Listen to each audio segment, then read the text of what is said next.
Greetings, everybody. We've gathered around the table again today. Time for another episode. But first, once again, going to plug the fact that Nick Shabazz has his contest going on for small-time YouTube channels and making sure that everyone is aware and doing their due diligence and going over for and voting for us and everyone else. Due diligence, like it's an obligation. Do it if you like knives. Like seriously. Yeah, no doubt. This guy.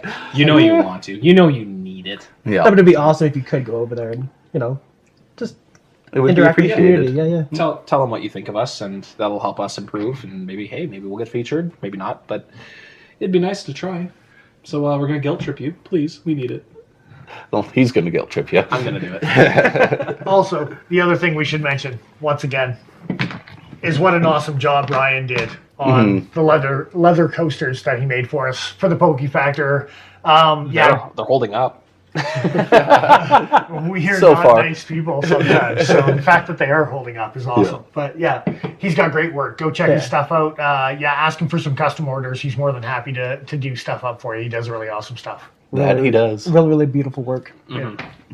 Still super happy to have the custom coasters that we can use for the airing. It's just nice to have that little touch of something custom, with something mundane like that. It's great. I'm not going to break a coaster because these don't stick to the glass anymore. We've only broken one, and by we, I mean me. Yeah. But still, So let's get into pocket dumps, and I'll go first.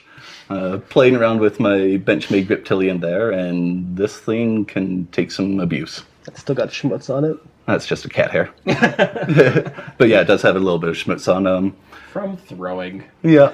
I'm silly with this guy and like to put it through its paces every once in a while, and got terrible weight for throwing. it's horribly balanced for throwing. Yeah. And yet, after all the missed throws and actually stuck throws, there's like barely any blade play in this thing. That's just incredible. Yeah, holds up pretty well to it. That's nuts. I'm rocking the original GB1 Gale Bradley, big fat chunky monkey M4. Really nice deep hollow grind on it though. Chunky. So Yeah. cuts Just really huge. nice. Yeah. This thing's made for some heavy duty stuff, but yeah. Been carrying the Sebenza 21 lately. All kinds of awesomeness. It's like you don't need to explain yourself. Nope. Yeah. Not different than Joe's that. classic Sabenza with Coco Bolo. Cocoa Ball. Acid etched Cocoa Ball. One day we'll screenshot the fake birth certificate that you got with it. And, it hurts. I'm gonna get a direct message from Chris Reeves, and it'll just be like, A "Yeah, cease and that's desist. you can't say that's a real Sebenza." And I have my Lion Steel SR1 because it's all shiny and red. It is. That's a reason. I forget. Was this what steel was that? Was that D2? D2. Yeah. Okay, cool. Very good. So today we are going to be looking at a offering from Spyderco. It is one of their more crazier, interesting ones that they've come out with recently. The Subvert. Dun dun dun dun. this thing's a monster. It is. It is. So it's we're- a beast of a knife. Talking about thick earlier. Yeah. It's 2D images do not justify how thick this knife is. No. Yeah, this guy was based off of a custom by Black Snow Custom Knives. And there are some beautiful custom iterations out there, but Spyderco went with orange G10 and titanium liners. And by liners, you mean slabs. Yeah. It's a frame lock I actually in liners. I measured. They're within a millimeter of the same thickness as the Sebenza. That's scales. crazy. It's not joking around, that's for sure. Put that down there. Way to go. Keep it visible, damn it. So at an overall length of 9.25 inches, it would take about 446 of these to stretch the length of a soccer pitch. I'd like to see these distributed across the soccer pitch mid-game. Yeah, just randomly tossed out. I mean, I don't like soccer, but that's mean. That would just make it more entertaining. Maybe you would like soccer. I'd probably like All of it. a sudden, you get into the 75th minute, everyone's tired, you just mix it up a little bit. You're like, you sons of bitches got 15 minutes left, let's make this interesting. Now, I think it'd be more fun to have like one added per minute, just snap throw. snap through it once, Is it like once a added minute. time for injuries type of thing? Like it's like, If you don't have the enough last 4 minutes are just knife minutes. Be good. So at an overall weight of 6.15 ounces, it would take about 37,000 of these to equal the estimated weight of a T-Rex. The question I have for you. Mhm. 37,000 of these, or a T-Rex, who wins? Dun, dun, dun, dun, dun, dun, dun, dun. Oh no, are they like getting launched out of a catapult at the T-Rex? Are they getting dropped? Are they just waiting for the T-Rex know what? to fall into them? Where's I our like a dentist? catapult, to be honest with you. Just, I think the catapult might win. I mean, That's a good way to test a D10. Keep them all closed. Oh. Let's just launch them in catapults. Some land open, some land closed. Yep, with the weight of this blade, I think they all land open. probably. Some just poke them in the eye. That's it. But the more important question is not versus a T-Rex, but versus the Victorinoxosaurus. Does the T-Rex say that thing again? Victorinoxosaurus. That thing? Does it get to use the corkscrew? Of course it does. Because if it gets to use the corkscrew, It gets to use wins all its day. implements. All of its implements. sounds like an evil dinosaur Batman. He has too much power for one man. That's why he's not a man. He's a And then I Victorinoxosaurus just Rex. get an image of a whole bunch of like subverts landing and then running around like ants and him burning them with his magnifying glass. Fantastic. So that needs to be a T-shirt. Yeah. We're gonna get sued by Knife Spyderco. ants, knife ants and a magnifying glass. So to make them small enough and orange. Well, if they're spiders, if they're like, shouldn't they be spiders if they're from Spyderco? Yes. You could still burn spiders with a magnifying glass. Oh, yeah, I'm not debating whether you could burn them or not. Just that they should be spiders. Yeah, but I was just affirming that it will still work, yes. Don't stab me with that knife. Everyone gets one. It was more of a push cut, if we're being honest. The big thing for me is I am a big fan of titanium as far as the frame and the locking and mechanism goes and Yes. everything about that. Yeah, I've seen some that are titanium just frame lock on the customs, and part of me would have liked to see that. But the orange definitely makes this knife stand out in its own category. That's for sure. It's funky. I'm very happy that it's this orange and not the burnt orange they were doing for a while. Yeah, wonder- that burnt orange was kind of hideous. Well, they had that for the FRN. Did they have G10 that looked that same burnt, or was Yeah, they did PM2s and PM3s. that? Oh, with that's burnt right. orange. Yeah, the neon looks With- so much better. Yeah. It really does. It's so bright and poppy. I love it. Blade Steel S30 for this guy. So It's like a Hun series. Yeah. Thick Yeah. chunk of S30. Nice thick chunk, yeah. Holy. And when you said Hunt Series, Paul, it reminded me how much of a Crooked River Yeah. category this knife wants to be in. It's big. Like, It's not small, that's for sure.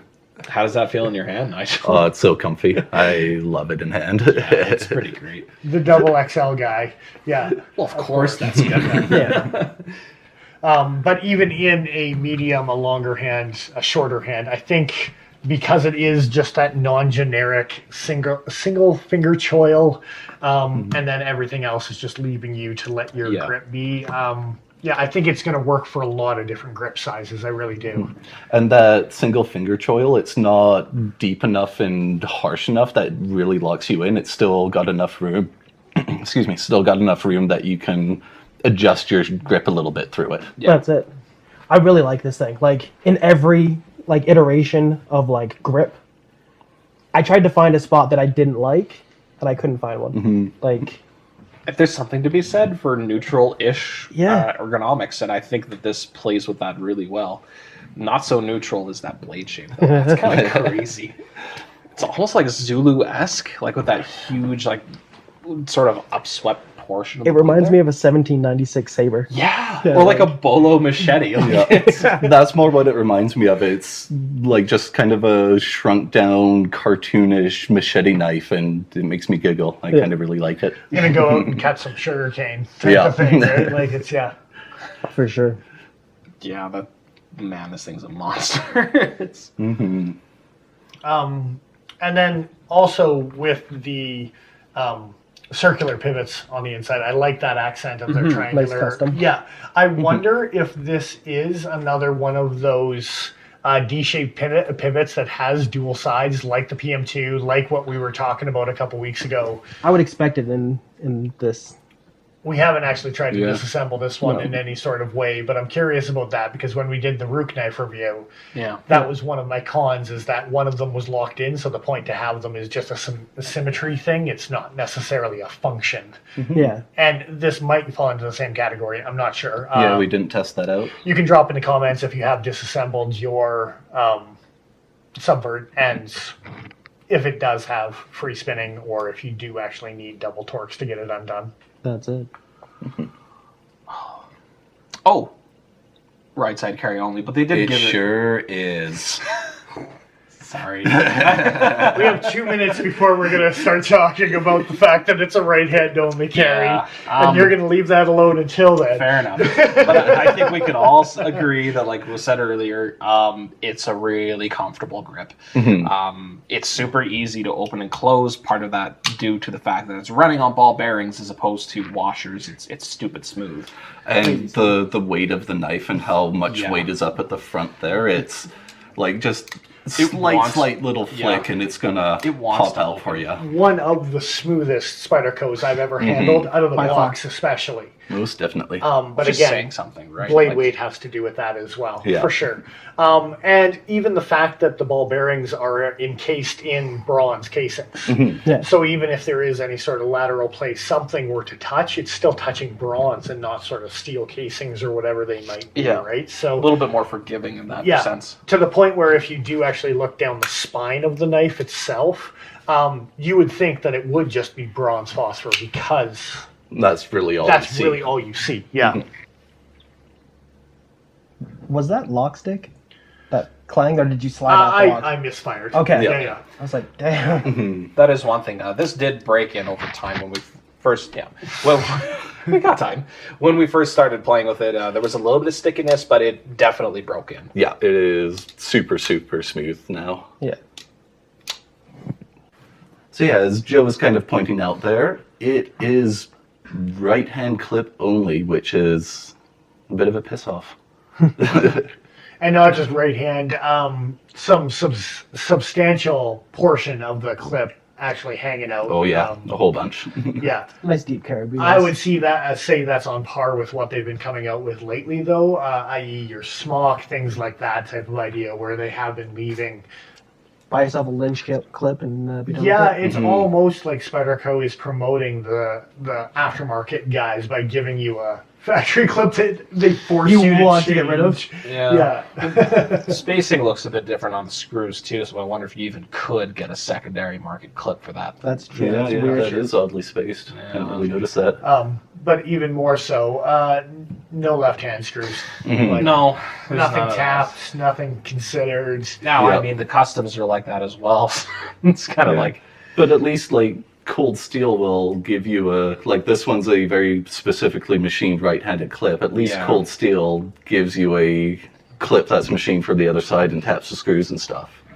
And for that sort of price point, come on. well, you'd expect it, I suppose, but this is, and well, speaking about the price point, this is kind of restrictive for a lot of people, given how high it's. What were they asking? American? I don't remember American. Yeah. It's up there. It's over the 300 price point, American. Oh yeah, Blade. Yeah. I think Blade HQ was somewhere around 320, and I think Okay. Spyderco's own website was like 470. It's up there. So for that, and on that note as well, not only the clip aspect of it, but S30V at that price point. Yeah. And I think that's a Yeah. big kicker that we all need to dabble on, is when you're getting into the over $300 US price point, Yeah. S30 is not really an acceptable steel to be seeing on the market at that price point. Now, it's not as if this is a knife that's been around for a while. Like I would argue that the Sabenza's kind of earned the grandfather clause, I suppose. Like S35. They haven't earned crap. They're overpriced I too. think They need to. It's Because gotten the to a guy- point. So, yeah, Yeah. it's gotten to a point where like 820 CV for that price point is kind of expected. Yeah. I would have loved And it's to an have seen American 20 made. CV. I'd love to see a Sabenza in 20 Right? CV because that's Yeah. the next step of evolution for them, for sure. But even an XHP, A bit of a step up. Nice. They have it available to them. They use it a lot. Why not something like that in the category of? Yeah, I mean, the only thing I can think of is all this extra machining that they did just to get all the chamfers in. But Spyderco is using their 3D machining as a price point. Like Benchmade uses aluminum pivot collars. I suppose, but Like- so does CRK, right? Like, where are we saying that it's acceptable and where are we saying that it's not? It's titanium, it's G10, and it's S30. Like, there's a lot of conflicting sort of materials here in terms of overall price range, right? Like, it's a difficult knife to review, I think, because of that. I mean, bit, yeah. titanium and G10, yes, and the frame lock. And again, this is one of those paying royalties to the maker, because I'm sure, Very much so. I don't want to pronounce it and mispronounce the owner of Black Snow, but Nadiamora, something like that type of thing. I'm sure he's getting a bit of a premium because of the hype behind his custom version of this knife. And he does beautiful work. Yeah, so rightfully deserved. But it's And kind the of price pushing the point on price the of it. custom is absolutely ridiculous. Yeah. So for people who do want some sort of factory production of that knife, they probably still expect to pay a bit of a premium, and I think Spyderco is capitalizing on that a little bit. And that's just it. They're aiming for a niche market, and I think they're hitting that goal really well, but it is alienating people who, maybe don't want to spend the Canadian retail price for that. It's a pretty cool thing, though. Oh, it's wicked. sure is. I kind of really want one at this point, but yeah. So S30V, bit of a bummer. At least they gave you a full flat grind, but they start with a ridiculously thick stock, and then they give you a ridiculously thick handle. And while that feels comfortable in your hand, it's not exactly the most comfortable thing to carry in your pocket. It fills the pocket very full. And remember how I said these are about the same thickness as the Sabenza's scales? Well, I mean, that's actually the same thickness as the Sabenza without the G10 overlaid scales. It's a chunky monkey. And I say that a lot, but this is probably the chunkiest monkey we've seen on the review table so far. I do believe so. I don't It's a normally, thick boy. I don't normally advocate for carrying a folding knife in a belt sheath. I think that's usually a silly idea, but for this knife, I could almost see a reason for it. Crossdraw. Is she thick, man? She's Well, and it's kind of a catch-22 because the market that they're going towards is definitely guys who are familiar with these guys. They like what they have to offer type of thing. they're trying to emulate it. Yeah, but it's almost like it's built for a heavy-use knife that no one's going to use heavy use, Yeah. which is kind of a weird catch-22. Well, I don't know, man, because Most of those knives are never used heavy. they price this into an art knife market, and that's kind of what I'm leaning at. So for the casual user, it's a bit of a disappointment, I think. Regardless of how good it feels in hand, you're not going to want to carry it if it feels like a freaking brick. I think this thing was designed right around the idea that look how fucking cool it looks. Yeah. Ultimately. Yeah. It's kind of like a Harley. Like, Well, and Spyderco likes their unique stuff. The Myrtles and the Varangos and a whole bunch of super unique designs, so they're not afraid to jump on the out-of-this-world designs, almost like CRKT, but at a much more refined level. Yes. 100%. Yeah. And like CRKT, but on a more refined level, sometimes they're overpriced because you're paying for designers to come out with you got to pay something. those designers their premiums, man. Like, And instead of Krupp steel on a CRKT level, now it's an S30 level at a Spyderco. I mean, at least it's S30V. Definitely a but jump still. up. Yeah. Honestly, it's kind of hard for me to come up with a ton of negatives for this knife. The main thing is the disconnect between the steel type and the price, but Yeah. when it feels this good in hand, yeah. Well, and I will say, actually, like, as far as the love-hate goes, I'm not in love with the blade shape. I think it's a unique blade shape. I think it's out there, but for me, it doesn't rank as a 10 out of 10 as being like, oh, that's something that just badass that I just want in my life. I love it for the aesthetics and how I mentioned earlier, like the kind of cartoony aspect of it. Yeah. But then I think of actually practically using it and stuff like that, and the enthusiasm for it goes down for sure. Now, why is that? What specific aspect is kind of weird to you? How fat and thick it is up at the tip, and the sharp curve on the belly with no actual point to it. Yeah. And see, I've actually carried a Spyderco Zulu for a long period of And time. I find those guys really They awkward are, as well. Yeah, they're fun, I but think it is a personal taste thing. there's definitely a reason why I like this knife. I have the mini of, like, I have the SR2 in the Lion Steel, and even still with the wide belly, I don't use it that much, but it's cool for what it does. But for me, it fills a tiny tank roll, whereas the full-sized one falls into the same category of just like, What are you going to do for with how this much thing? weight I'm carrying, it's not nearly practical enough to have a proper drop, Wow. clamp, hollow grind, something. Yeah. It's not that bad. Well, aluminum frame lock. I mean, come on. But I kind of get where you guys are like in a trade-off for weight versus utility. I can kind of see the reason for that, and it's not like this has a super deep hollow grind. It is full flat, so you do end up with a kind of thick behind the edge blade. I've also been carrying my Frenzy a lot lately, so this seems small. Yeah, I suppose. I will say on an upswing again to end things off, I don't hate what they've done with the lanyard hole. For those people that are doing lanyards, sometimes it's an obnoxious add-on, and I do find that the flow on this one doesn't obtrude in the design of the knife in any way. It's just a nice little add-on for people who do want to have that extra accessory.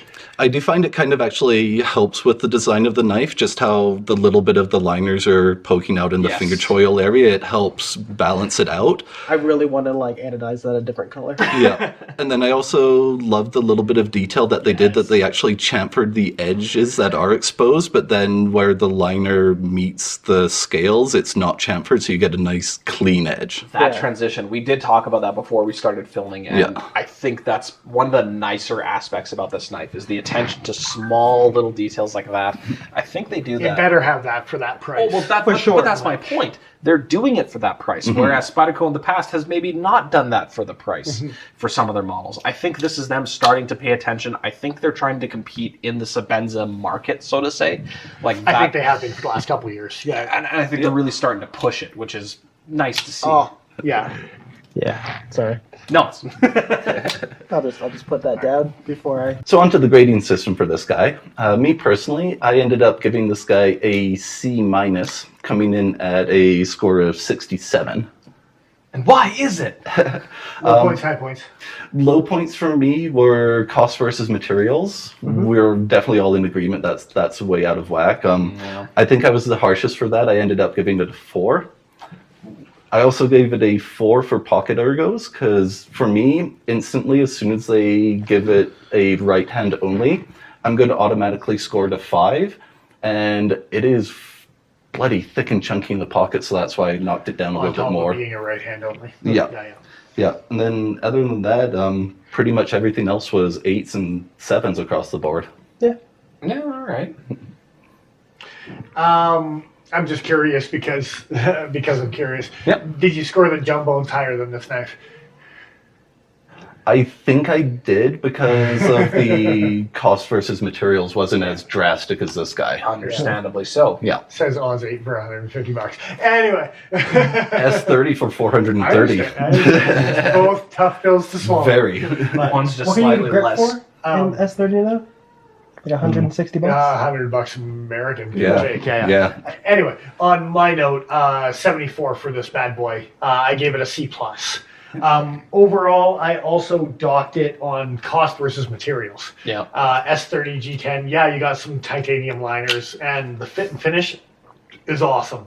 Yeah. But the category is cost versus materials, and S30 with G10 and titanium does not justify over a 300 US price point for me. Other than that, actually, it was kind of like 7s, 8s, and 9s across the board. There was a lot of 7s, honestly, including enthusiasm, pocket ergos even. I could get over that because I will carry something right hand every once in a while. My Contigo is an example of that for a heavy-duty knife.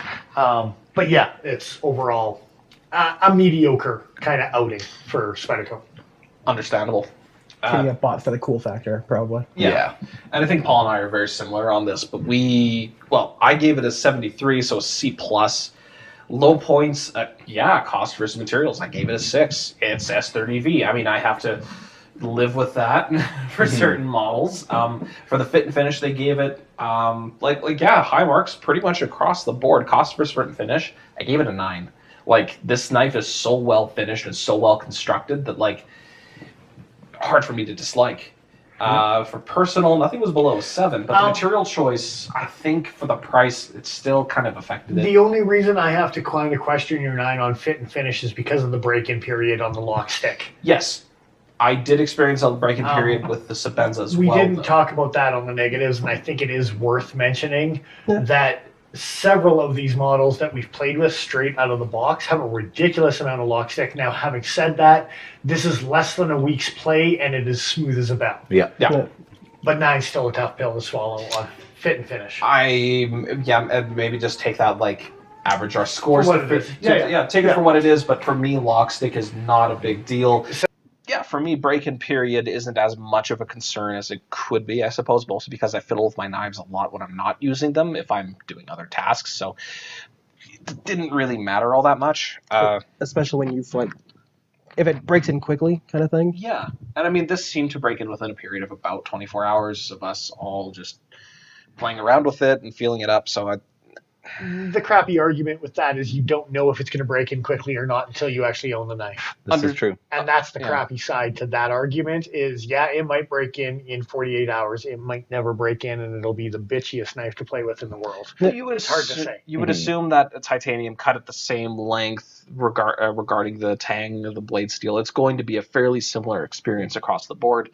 All the ones we played with have broken in. I will say, all of the ones we have, that's exactly what Paul said. All the ones we have played with have broken in properly, and I will give them credit for that. But that's tough as a consumer to be able to guarantee that this knife is going to be pretty.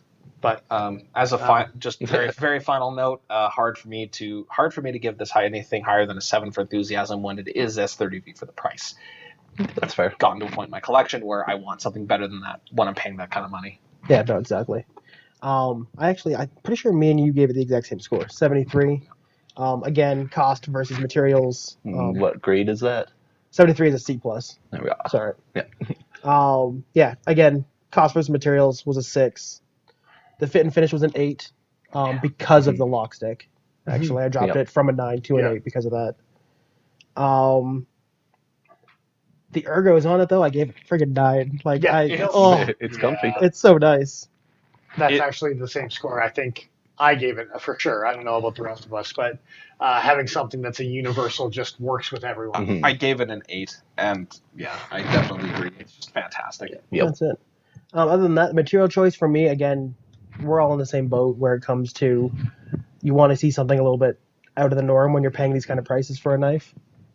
So weird steels, interesting handle materials, and don't get me wrong, titanium and G10 are fine at this price range, but something different than the steel would have been really nice. Yeah, like Dennis said, actually, he would have been super cool. That would be really nice. So overall, all 4 scores, throw them up there, see what you think. There's very similar outcomes. I think this is the most consistent that we've been. You've been tied. I was a point above you boys. 1 single point. Nigel's a picky bitch, so he's significantly lower, but he's significantly lower on every review we've ever had. So that's consistent. Yes. But 7 points across the board is nothing. Honestly, a 7-point spread is very, very minor. So, ultimately, is this a knife worth picking up?